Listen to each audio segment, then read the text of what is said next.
Welcome back to the True Crime Real Estate Podcast, where Zillow listings meet FBI evidence bags.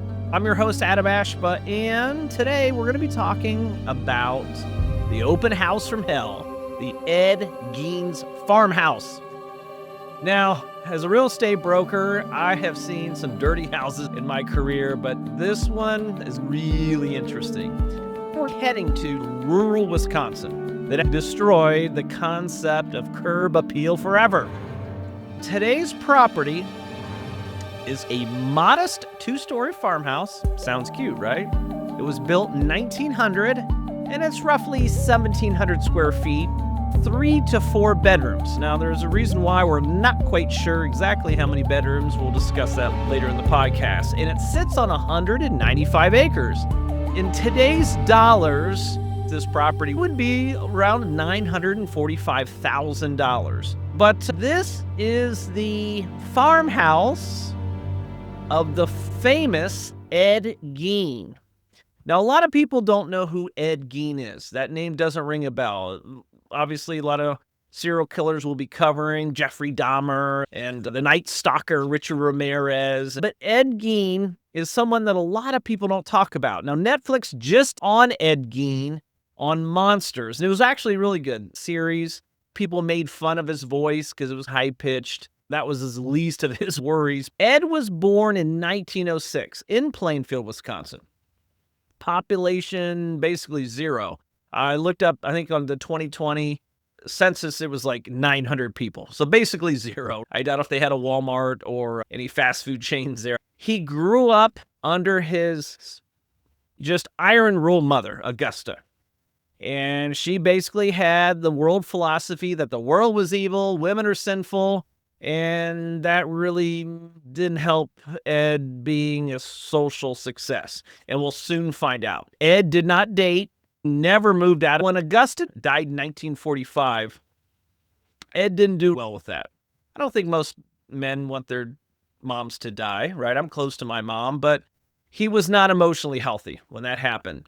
So, like most sane, normal people, he sealed off her bedroom and basically created a shrine. He only lived in the kitchen, which is nice for resale because that way he's not banging normal wear and tear on the other rooms. Let's talk about the farmhouse itself. All right, let's talk real estate. So it was a classic 1900s Wisconsin farmhouse. It had 2 stories, which is nice. Master upstairs, 3 to 4 bedrooms, 1 bathroom, wood frame construction, rustic mod feel, a nice front porch, no HOA, obviously. All right. So estimated size was 1,600 to 1,900 square foot. So from the outside, it looked totally normal. It got a little dilapidated, probably needed a little TLC, handyman fixer-upper. Let's imagine the fixer-upper, Chip and Joanna, would call the police. After his mother's death, Ed almost lived entirely in the kitchen. There was a sitting area, and really there was nowhere else you could even go because it was packed full of crap. So open house nightmare, right? The decluttering, staging really have to come into play to sell this house. Most of the house was dark, dusty, and it was absolutely like a time capsule. It had some Victorian museum, weird nightmare feel to it. That'd be a good listing description. Victorian museum nightmare feel. Oh, that'd be really good. I don't know. So remember, it's on a lot of land. It's 195 acres, so there's a lot of value. I looked up in Plainfield, Wisconsin, what agricultural land was going for. It's between $3,000 to $5,000 per acre. So when you add the house, you're pushing almost $1 million valuation. A lot of privacy, woods, and enough distance from neighbors so they couldn't hear or smell anything weird or suspicious going on. Which in rural Wisconsin, that basically means your own damn business, right? In 1957, a local hardware store owner named Bernice Warden ended up dead. They followed a trail to Ed's farmhouse. What they found was absolutely shocking. Seasoned police actually threw up, and they wrote that in the report multiple times.